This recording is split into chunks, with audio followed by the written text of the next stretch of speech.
तक्षकस्य विषम दंते मक्षिकाश्च मस्तके वृश्चिकस्य विषम पृक्षे सर्वांगे दुर्जनस्य तत। अर्थात सर्प का जहर दांत में, मक्खी के मस्तिष्क में और बिच्छू के पूंछ में होता है, लेकिन विचारों से दूषित व्यक्ति के पूरे शरीर में जहर होता है। आज ये श्लोक मैं कांग्रेस और कांग्रेस आला कमान के लिए कह रहा हूं। नमस्तुभ्यम। आप देख रहे हैं कैपिटल टीवी। मैं हूं आपके साथ अरुण कुमार। हमारा खास कार्यक्रम थर्ड आई देख रहे हैं आप।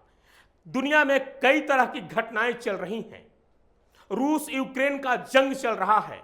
भारत में यूपी, उत्तराखंड, पंजाब, गोवा, मणिपुर में चुनाव चल रहा है।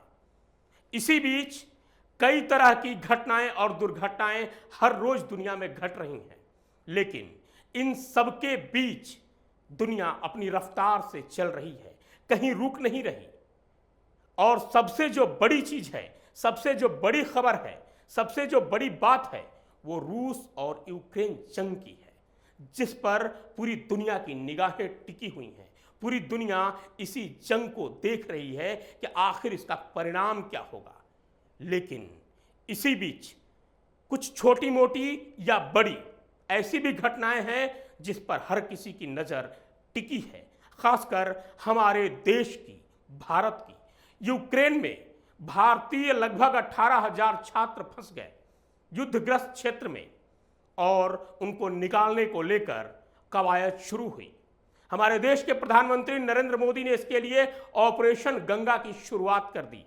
अपने 4 खास मंत्रियों को इसके लिए जिम्मेदारी दी। उन्हें ऑपरेशन के तौर पर इस काम को अंजाम देने की जिम्मेदारी सौंपी। जनरल वीके सिंह, उड्डयन मंत्री सिंधिया, किरण रिजिजू जैसे 4 मंत्री इस ऑपरेशन को सफल बनाने में दिन रात एक करते हुए जुट गए। सफलता भी मिली। यूक्रेन के युद्धग्रस्त जैसे क्षेत्र से 18,000 में से 17,000 छात्रों को सकुशल बाहर निकाल लिया गया। लगभग 5 से 6,000 छात्र भारत आ भी चुके हैं। भारतीय वायुसेना के विमान से, कुछ प्राइवेट प्लेन से, तो कुछ यूक्रेन के पड़ोसी देशों में जाकर के शरण लिए हुए हैं। सब कुछ सही सलामत चल रहा है। इसी बीच दुर्भाग्यवश एक घटना हो गई। एक छात्र की यूक्रेन में मौत हो गई। अब इस मौत को लेकर हमारे देश के सियासतदानों में ऐसे लगा जैसे खलबली मच गई। विपक्ष, कांग्रेस, वामपंथी, टुकड़े टुकड़े गैंग, सेकुलर गैंग इस बात को लेकर चिल्लाने लगे कि एक छात्र की मौत हो गई। भारत में एक छात्र की मौत हो गई। 17,000 छात्र वहां से निकाल लिए गए। इसे कोई नहीं देख रहा, लेकिन एक छात्र की मौत को लेकर हंगामा मचने लगा। अखबारों में हेडलाइंस चलने लगी।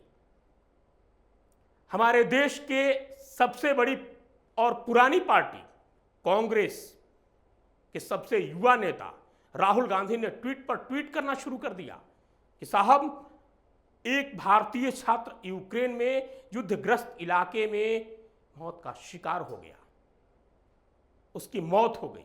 फिर क्या था? सभी विपक्षी दल एक सूर में चिल्लाने लगे। ये किसी को नहीं दिख रहा था कि एक तरफ चुनाव, दूसरी तरफ इतना बड़ा देश, इतनी बड़ी जनसंख्या, आर्थिक व्यवस्था, सत्ता, सबको संभालते हुए एक शख्स इस पूरे ऑपरेशन को अंजाम दे रहा था। इस पूरे ऑपरेशन की पटकथा लिख रहा था। इस पूरे ऑपरेशन को अंजाम देने के लिए अपने विश्वास पात्रों को लगा रखा था, और वो हैं हमारे देश के प्रधानमंत्री नरेंद्र मोदी। लेकिन राहुल गांधी को सत्ता की कोई भी अच्छाई नहीं दिखती। उन्हें दिखती है तो सिर्फ और सिर्फ बुराई। आपने मक्खी देखी है? वो सड़े गले फलों पर ही बैठती है, गंदे जगह पर ही बैठेगी। आपके शरीर में जहां घाव होगा उस जगह पर वो बैठती है।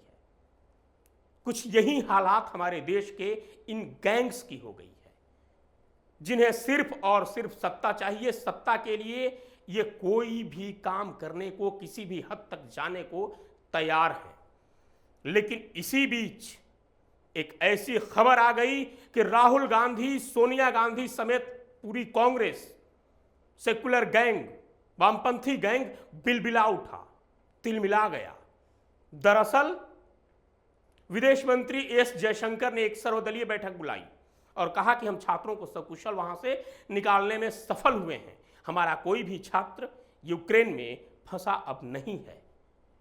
इसमें राहुल गांधी और कांग्रेस के एक और नेता शशि थरूर शामिल हुए। इस बैठक के बाद शशि थरूर ने एक ट्वीट किया और पीएम मोदी की तारीफ कर दी। शशि थरूर ने कहा कि विदेश नीति हो तो ऐसी। बस यही एक लाइन कांग्रेस को, राहुल गांधी को, सोनिया गांधी को, पूरे इस गैंग को चुभ गई कि आखिर शशि थरूर पीएम मोदी की तारीफ कैसे कर सकते हैं। वो तो कांग्रेसी हैं, कांग्रेस में हैं, कांग्रेस के अच्छे नेता हैं, कांग्रेस के सांसद हैं, फिर पीएम मोदी की तारीफ कैसे। और यही शशि थरूर की एक लाइन सबके लिए परेशानी की सबब बन गई। सबसे जो बड़ी चीज है, सरकार, सत्ता या कोई भी हो, उसके अच्छे कामों की प्रशंसा करनी चाहिए, वो चाहे विपक्ष हो या पक्ष हो। लेकिन यहां एक प्रथा बन गई है कि आप कुछ भी करें तो उसमें हम कमी निकालेंगे, कमी खोजेंगे, और उसी कमी को राहुल गांधी खोज रहे थे।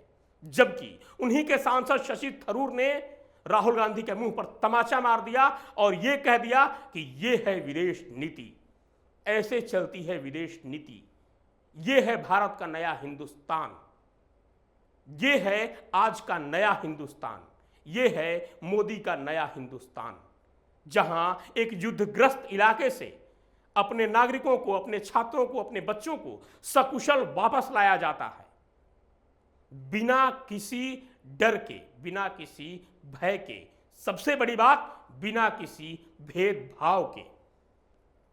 जिस मोदी पर यह आरोप लगते हैं, जिस बीजेपी पर यह आरोप लगते हैं कि वो सेकुलर नहीं हैं, हिंदू मुस्लिम की राजनीति करते हैं, क्या मुझे राहुल गांधी ये बताएंगे कि पीएम मोदी ने वहां से अपने छात्रों को निकालते वक्त किसी छात्र से पूछा कि आपका नाम क्या है, आप हिंदू हैं या मुस्लिम हैं, आप सिख हैं या ईसाई हैं, आप उत्तर प्रदेश से हैं या कश्मीर से हैं?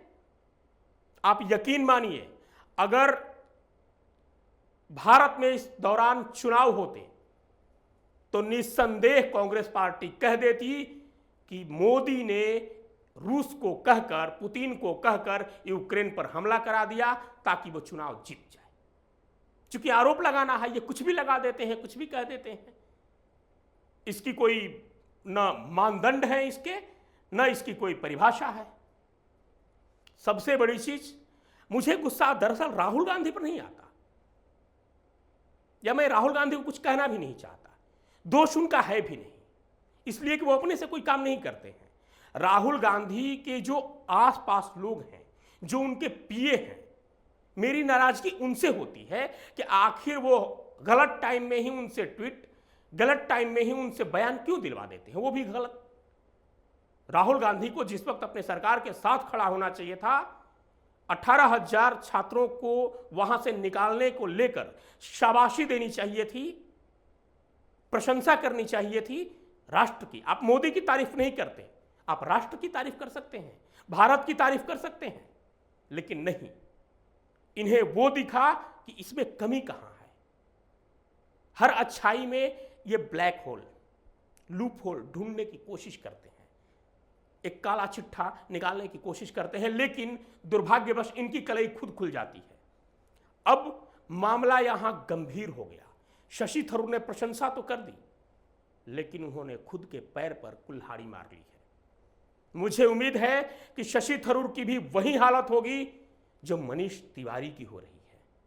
मनीष तिवारी ने कांग्रेस सरकार की आलोचना क्या की, मुंबई हमले को लेकर मनीष तिवारी को साइडलाइन कर दिया गया। पंजाब से वो सांसद हैं और पंजाब में ही उन्हें स्टार प्रचारक नहीं बनाया गया पंजाब चुनाव में। वही कहानी अब शशि थरूर के साथ शायद होने वाली है, क्योंकि कांग्रेस की आदत रही है कि वो अपने खिलाफ कोई भी बात नहीं सुन सकती।